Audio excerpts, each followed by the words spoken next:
नमस्कार दोस्तों, स्वागत है आपके अपने YouTube चैनल रीडिंग लॉस पर। दोस्तों आज के जो वीडियो इसमें हम करेंगे यहाँ पर कंप्यूटर जीके से संबंधित महत्वपूर्ण प्रश्नों को जो आपके आगे आने वाले एग्जाम के लिए महत्वपूर्ण होंगे। और दोस्तों यहाँ पर जितने भी क्वेश्चन हैं सभी जो एग्जाम की दृष्टि से महत्वपूर्ण होंगे, चाहे आप इसमें किसी भी कॉम्पिटिटिव एग्जाम की तैयारी कर रहे हों, क्योंकि एग्जाम में जो है कंप्यूटर जीके से क्वेश्चन जरूर पूछ जाते हैं। और अगर आपने हमारी पहले वाली वीडियो नहीं देखी है तो इसे आप आई बटन पर क्लिक करके देख सकते हैं, या जो हमारे चैनल की प्लेलिस्ट है वहाँ पर जाकर आप ताकि जितने भी वीडियो इन सभी को आप देख सकते हैं। तो सभी क्वेश्चन यहाँ पर महत्वपूर्ण होंगे। और दोस्तों वीडियो शुरू करने से पहले अगर आपने अभी तक हमारे चैनल को सब्सक्राइब नहीं किया तो सब्सक्राइब कर ले और साथ में जो ये घंटे वाला आइकन है इसे जोड़ दबाएं, जिससे जो आपको हमारे आने वाली जो वीडियो है उसकी नोटिफिकेशन मिलती रहेगी। और दोस्तों वीडियो को लाइक, कमेंट और शेयर जरूर कीजिएगा और हमारे साथ अंत तक बने रहिएगा। तो हमारा जो यहाँ पर पहला क्वेश्चन है कि पहले से चल रहे कंप्यूटर को पुनः चालू करने के लिए किसका प्रयोग यहाँ पर किया जाता है, तो इसे क्या कहा जाता है। तो इसे यहाँ पर हमारा जो सी आंसर है रहेगा ऑप्शन सी, वार्म बूटिंग जो इसको यहाँ पर कहा जाता है। अगला जो क्वेश्चन है, कंप्यूटर में जानकारी किसके रूप में स्टोर की जाती है, तो यहाँ पर जो जानकारी है ये स्टोर होती है डिजिटल डाटा के रूप में। नेक्स्ट क्वेश्चन है, कंप्यूटर सिस्टम में शामिल होता है, तो यहाँ पर इसमें क्या शामिल होगा, तो ये रहेगा ऑप्शन डी, यहाँ पर हार्डवेयर, सॉफ्टवेयर, पेरिफेरल डिवाइस। तो ये सभी जहाँ पर कंप्यूटर जो सिस्टम होता है इसमें शामिल होती हैं। नेक्स्ट क्वेश्चन है यहाँ पर पर्सनल कंप्यूटर, ये जो पर्सनल कंप्यूटर है इसे कहा जाता है पीसी, इसी की फुल फॉर्म है यहाँ पर ये पर्सनल कंप्यूटर। तो इसकी कंप्यूटिंग जरूरतों को पूरा करने के लिए डिजाइन किया गया है, तो ये डिजाइन किया गया है यहाँ पर व्यक्ति की। हेलो क्वेश्चन है, कंप्यूटर के संदर्भ में ALU जो है इसका मतलब क्या होता है। ALU से तात्पर्य यहाँ पर क्या है, तो यहाँ पर जो इसका मतलब लिया गया है ये रहेगा अर्थमेटिक लॉजिक यूनिट से। तो इसका मतलब रहेगा ऑप्शन यहाँ पर बी, अर्थमेटिक लॉजिक यूनिट इसको कहा जाता है। और ये जो यहाँ पर फुल फॉर्म वाले जो क्वेश्चन है ये एग्जाम में जरूर आ जाते हैं, तो ये आपने याद रखना है, अर्थमेटिक लॉजिक यूनिट जो इसको यहाँ पर कहा जाता है। नेक्स्ट है यहाँ पर कंप्यूटर, तो यहाँ पर ये जो है कोर्ट में क्वेश्चन दिया गया है, आंकड़ों के भंडार करने वाली एक सक्षम युक्ति है, आंकड़ों के विश्लेषण करने के लिए सक्षम है, पूर्ण गोपनीयता बनाए रखने में सक्षम है, या कभी कभी वायरस के द्वारा आक्रमित होते हैं। तो कोर्ट में जो हमारा यहाँ पर सी आंसर रहेगा ये है हमारा ऑप्शन डी, यहाँ पर अर्थात ये सभी। तो ये आंकड़ों का भंडारण भी करता है, विश्लेषण भी करता है और गोपनीयता बनाने में भी सक्षम है, और कभी कभी जाए इसमें वायरस अटैक भी हो सकता है। अगला क्वेश्चन है, वाल्व लगे कंप्यूटर ये किस पीढ़ी के हैं, तो वाल्व लगे जो कंप्यूटर है यहाँ पर हमारा सी आंसर रहेगा ऑप्शन ए, यहाँ पर पहली जो पीढ़ी थी तो उसमें जो कंप्यूटर में वाल्वों का प्रयोग होता था, वैक्यूम ट्यूब का। नेक्स्ट क्वेश्चन रहेगा, आधुनिक कंप्यूटर में प्रयोग किए जाते हैं, तो आधुनिक कंप्यूटर में इनमें से किसका प्रयोग होता है, तो ये रहेगा यहाँ पर VLSI, तो इसका प्रयोग यहाँ पर इसमें होता है।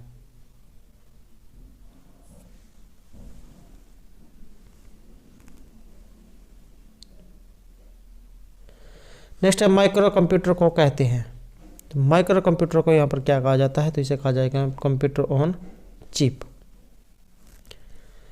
नेक्स्ट है, कंप्यूटर का बेसिक सिद्धांत इनमें से कौन सा है, तो बेसिक सिद्धांत है ये सभी यहाँ पर अर्थमेटिक ऑपरेशन, लॉजिक ऑपरेशन और भंडारण क्षमता। नेक्स्ट क्वेश्चन है, प्रथम पीढ़ी का कंप्यूटर था इसमें से, ये जो फर्स्ट जनरेशन जो है कंप्यूटर 1G जैसे होता है, 1 जनरेशन 2G 3G 4G ऐसे ही 5G, तो ये G का मतलब जो यहाँ पर जनरेशन से है, तो ये प्रथम पीढ़ी कंप्यूटर माना गया, फर्स्ट जनरेशन 1G। तो इसमें ये कंप्यूटर था, तो ये था यहाँ पर इलेक्ट्रोमैकेनिकल। नेक्स्ट क्वेश्चन है, विश्व का सबसे पहला सुपर कंप्यूटर कब बना था, तो ये बना था 1979 में। अगला क्वेश्चन है, इनमें से कंप्यूटर का जनक, तो कंप्यूटर के जनक है चार्ल्स बाबेज यहाँ पर। नेक्स्ट है, भारत में निर्मित प्रथम कंप्यूटर का नाम, तो ये भारत में निर्मित है, तो इसका प्रथम जो कंप्यूटर है इसका नाम था सिद्धार्थ। नेक्स्ट क्वेश्चन आएगा, कंप्यूटर की बुनियादी संरचना का विकास किया था। तो ये विकास किया गया था चार्ल्स बेबेज के द्वारा, जिसको या कंप्यूटर का जन्मदाता कहा जाता है। अगला क्वेश्चन है, इनमें से किसे कंप्यूटर का पितामह कहा जाता है। एक क्वेश्चन जो होता है उसे कई माध्यमों से पूछा जा सकता है, तो आंसर वही है हमारा, जन्मदाता हो गया या पितामह हो गया, तो चार्ल्स बेबेज। नेक्स्ट आएगा, प्रथम पीढ़ी के कंप्यूटर में दोष था। तो इसका दोष था कि ये बड़े आकार के होते थे और एक स्थान से दूसरे स्थान पर ले जाने में दिक्कत थी। नेक्स्ट क्वेश्चन है, कार्य पद्धति के आधार पर कंप्यूटर के प्रकार। तो ये है ऑप्शन यहाँ पर, इसमें ए डिजिटल और सी माइक्रो। नेक्स्ट जो क्वेश्चन है यहाँ पर, टेलीविजन के आकार का कंप्यूटर इनमें से कौन सा होता है। तो ये है माइक्रो कंप्यूटर। अगला क्वेश्चन है, कंप्यूटर की क्षमता है सीमित, असीमित, निम्न या उच्च। तो कंप्यूटर की क्षमता जो है ये सीमित होती है। अगला क्वेश्चन है, मनुष्य की स्मरण शक्ति कंप्यूटर की तुलना में होती है। इसमें रहेगा हमारा ऑप्शन, तो पहला क्वेश्चन था हमारा कंप्यूटर की क्षमता, तो कंप्यूटर की क्षमता होती है सीमित, ये तो ठीक है। मनुष्य की स्मरण शक्ति कंप्यूटर की तुलना में होती है, तो ये मानी गई है यहाँ पर सामान्य। नेक्स्ट आएगा, कंप्यूटर को किस प्रकार की बुद्धि की संज्ञा दी गई है। तो कंप्यूटर को दी गई है यहाँ पर कृत्रिम बुद्धि की, क्योंकि ये मनुष्य के द्वारा बनाया हुआ है। अगला क्वेश्चन है, लैपटॉप इनमें से क्या है। तो लैपटॉप को माना गया है यहाँ पर ऑप्शन डी, क्लिनिकल प्रयोगशाला में उपयुक्त कंप्यूटर, कॉम्पैक्ट द्वारा निर्मित कंप्यूटर और छोटे हल्के कंप्यूटर जो सूटकेस में आ सके। अगला जो क्वेश्चन है यहाँ पर, पांचवी पीढ़ी के कंप्यूटर की विशेषता है। तो पांचवी पीढ़ी के कंप्यूटर की विशेषता है यहाँ पर कृत्रिम बुद्धि का होना। नेक्स्ट आएगा, कंप्यूटर के आईसी चिप के उत्पादन हेतु निम्नलिखित में से किसकी आवश्यकता होती है। तो ये रहेगा ऑप्शन बी, सिलिकॉन की। इसकी जो चिप जो होती है ये सिलिकॉन की बनी होती है। अगला क्वेश्चन आएगा, कंप्यूटर के कार्यप्रणाली के मुख्य अवयव इनमें से एक शामिल नहीं है। तो अवयव में शामिल नहीं है, तो ये रहेगा ऑप्शन डी यहाँ पर, इंटरनेट। नेक्स्ट आएगा, कंप्यूटर इनमें से क्या है। तो कंप्यूटर है एक इलेक्ट्रॉनिक मशीन। अगला क्वेश्चन है, सबसे तेज कंप्यूटर इनमें से कौन सा होता है। सबसे तेज कंप्यूटर माना गया है सुपर कंप्यूटर को। नेक्स्ट आएगा, मानव मन तथा कंप्यूटर में किसकी गति अधिक होगी। तो इसमें रहेगा ऑप्शन ए, मानव के मन की, क्योंकि मनुष्य के द्वारा ही कंप्यूटर बनाया गया है। अगला क्वेश्चन है, भारत में निर्मित परम कंप्यूटर किस प्रकार का कंप्यूटर है। तो इसे माना गया है सुपर कंप्यूटर। नेक्स्ट है, माइक्रो प्रोसेसर किस पीढ़ी का कंप्यूटर है। तो यह है ऑप्शन डी यहाँ पर, चतुर्थ पीढ़ी का। नेक्स्ट जो क्वेश्चन आएगा, ENIAC के पहले कंप्यूटर में क्या विशेषता थी। तो ENIAC के कंप्यूटर में, और ये जो ENIAC जो है इसकी फुल फॉर्म होती है electronic numerical integrated and computer. Electronic numerical integrated and computer, तो ये इसकी फुल फॉर्म है। और इसकी विशेषता क्या थी। तो ये है ऑप्शन ए कि इसमें वैक्यूम ट्यूब होता था। पहले जो शुरू में जब कंप्यूटर का निर्माण होता तो इनका इसमें वैक्यूम ट्यूब होती थी। नेक्स्ट आएगा, पहला भारतीय कंप्यूटर सर्वप्रथम कब आया और कहाँ लगाया गया था। तो ये है ऑप्शन ए, इंडियन सांख्यिकी संस्थान में, कोलकाता में। अगला क्वेश्चन है, भारतीय सुपर कंप्यूटर परम का उदय ये किस सन में हुआ था। तो ये माना गया है 1998 में। नेक्स्ट आएगा, डिजिटल कंप्यूटर किस सिद्धांत पर कार्य करता है। तो ये करता है गणना में। कंप्यूटर समगणना के यंत्र भी इसको कहा जाता है।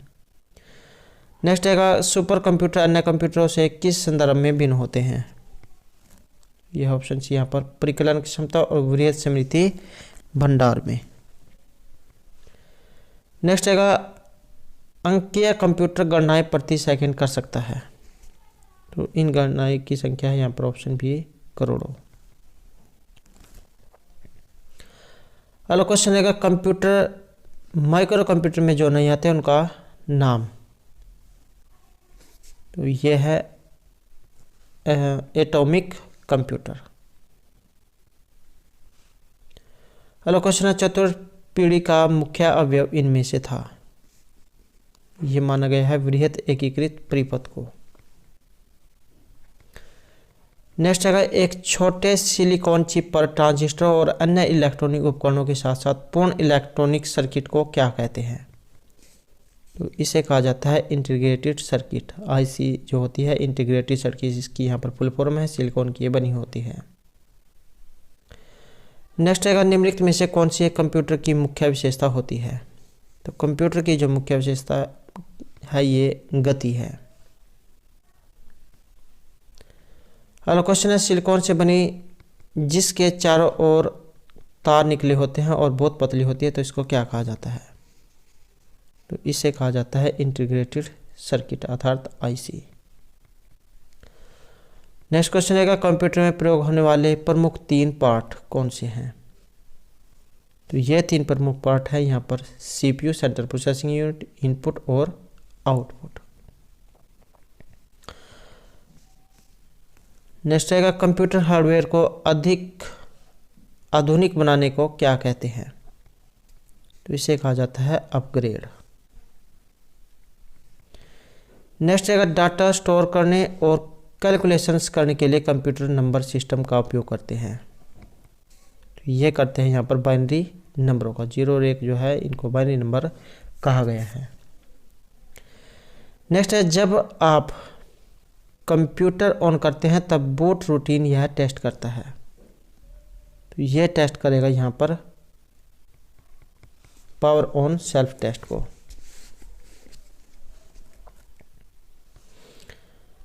नेक्स्ट क्वेश्चन आएगा कंप्यूटर द्वारा किया गया बुनियादी कार्य या बेसिक ऑपरेशन क्या है। तो यह माना गया यहाँ पर इन सभी को, अंकीय कार्य को, तार्किक कार्य को, डेटा संग्रहण को। नेक्स्ट क्वेश्चन आएगा डेस्कटॉप कंप्यूटर को कहा जाता है। तो इससे कहा जाएगा यहाँ पर पीसी अर्थात पर्सनल कंप्यूटर। अगला क्वेश्चन है कंप्यूटर की भौतिक बनावट इनमें से क्या कहलाती है। तो इसे कहा जाता है हार्डवेयर। अगला क्वेश्चन है एप्पल माइक्रो कंप्यूटर का विकास हुआ था। ये हुआ था 1977 में। नेक्स्ट आएगा कंप्यूटर के मुख्य सिस्टम बोर्ड को क्या कहते हैं। तो मुख्य जो सिस्टम बोर्ड जो होता है जिस पर बहुत सारे बटन होते हैं, तो मदरबोर्ड इसको कहा जाता है। अगला क्वेश्चन है कंप्यूटर में अनवर्त विद्युत आपूर्ति का संक्षिप्त रूप इनमें से किसे माना गया है। तो ये होता है यूपीएस। तो इसे जो है यहाँ पर ये अनवर्त विद्युत आपूर्ति का संक्षिप्त रूप माना गया है। और यूपीएस की फुल फॉर्म क्या होती है, अनइंटरप्टेबल पावर सप्लाई अर्थात अनवर्त विद्युत आपूर्ति। अगला क्वेश्चन है भाषा जिसे कंप्यूटर समझता है एवं निष्पादित करता है, तो ये भाषा कौन सी है। तो इस भाषा को कहा जाता है गुप्त प्रच्छल भाषा। अगला क्वेश्चन है वर्तमान कंप्यूटर में इनमें से किस आधार पर ये आधारित होते हैं। ये होते हैं ग्रेगोरियन कैलेंडर पर। नेक्स्ट है वह लेडी जिसने चार्ल्स बेबेज के साथ कार्य किया, जिसने पहला कंप्यूटर प्रोग्राम ये माना गया। तो इस लेडी का नाम, इसका नाम है लेडी अगस्ता। अगला क्वेश्चन है उस स्क्रीन को क्या कहते हैं जो कंप्यूटर को ऑन करने पर प्रकट होती है और उसमें सभी आइकॉन दिखते हैं। तो उसको कहा जाता है ऑप्शन ए डेस्कटॉप। नेक्स्ट है बाइनरी नंबर के अंतर्गत जिस संख्या विधि पर काम किया जाता है तो उसे क्या कहा जाता है। उसे कहा जाएगा बाइनरी नंबर। अगला क्वेश्चन है बाइनरी प्रणाली के 2 अंक कौन कौन से होते हैं। तो ये जो यहाँ पर 0 और 1 है, इसे यहाँ पर बाइनरी अंक माना गया है। नेक्स्ट क्वेश्चन रहेगा निम्नलिखित में से कौन ऐसे कंप्यूटर हैं जिन्हें आसानी से साथ लेकर घूमा जा सकता है। तो ये है यहाँ पर लैपटॉप। नेक्स्ट क्वेश्चन रहेगा कंप्यूटर पर काम करने के लिए मुख्यतः किसकी ज़रूरत पड़ती है। तो ये रहेगा ऑप्शन डी यहाँ पर ए और बी, हार्डवेयर और सॉफ्टवेयर दोनों की। नेक्स्ट क्वेश्चन रहेगा कंप्यूटर बूट नहीं कर सकते यदि उसमें क्या नहीं हो। तो यह ऑपरेटिंग प्रणाली। नेक्स्ट रहेगा इनमें से कंप्यूटर स्टार्ट यदि स्टार्ट होता है। तो यह है बूट। बूट अगर होगा तो इसे कंप्यूटर स्टार्ट यदि स्टार्ट होता है। अगला क्वेश्चन है जब कंप्यूटर अचानक काम करना बंद कर दे तो इसे क्या कहा जाता है। इसे कहा जाता है क्रैश होना। नेक्स्ट क्वेश्चन रहेगा मेन फ्रेम या सुपर कंप्यूटर में एक्सेस के लिए यूजर्स अक्सर किसका उपयोग करते हैं। तो इसमें करते हैं टर्मिनल का। अगला क्वेश्चन है जब आप पीसी बूट करते हैं तो क्या होता है। तो इससे हुआ ऑपरेटिंग सिस्टम के अंश डिस्क से मेमोरी में कॉपी होते हैं। अगला क्वेश्चन है पर्सनल कंप्यूटर को क्या कहा जाता है। तो उससे कहा जाएगा यहाँ पर ये ऑप्शन डी पीसी, इसी की फुल फॉर्म है यहाँ पर ये पर्सनल कंप्यूटर। अगला क्वेश्चन है कंप्यूटर का प्रयोग करने का लाभ क्या है। ये है यहाँ पर ऑप्शन ए कंप्यूटर बहुत तेज होते हैं और विशाल मात्रा में डाटा स्टोर कर सकते हैं। नेक्स्ट क्वेश्चन है आपके कंप्यूटर का प्रत्येक भाग या तो क्या है। तो ये माना गया यहाँ पर ऑप्शन बी को। आपके कंप्यूटर का प्रत्येक भाग या तो हार्डवेयर होता है या फिर सॉफ्टवेयर होता है। नेक्स्ट क्वेश्चन है मैटिसा में कितने अंक होते हैं। तो अंक है इसमें ऑप्शन ए 8 जो इसमें अंक माने गए हैं। अगला क्वेश्चन है प्रथम माइक्रो प्रोसेसर इनमें से कौन सा था। तो इसका नाम है यहाँ पर इंटेल 4004। नेक्स्ट क्वेश्चन रहेगा पैकमैन नामक प्रसिद्ध कंप्यूटर किसके लिए बना था। तो ये बना था खेल के लिए। तो दोस्तों ये थे हमारे आज के यहाँ पर कंप्यूटर से संबंधित कुछ महत्वपूर्ण क्वेश्चन जो आपके आगे आने वाले एग्जाम के लिए महत्वपूर्ण रहेंगे। और दोस्तों अगर आपने अब तक हमारे चैनल को सब्सक्राइब नहीं किया तो सब्सक्राइब कर लें और हमारे साथ अंत बनाने के लिए धन्यवाद।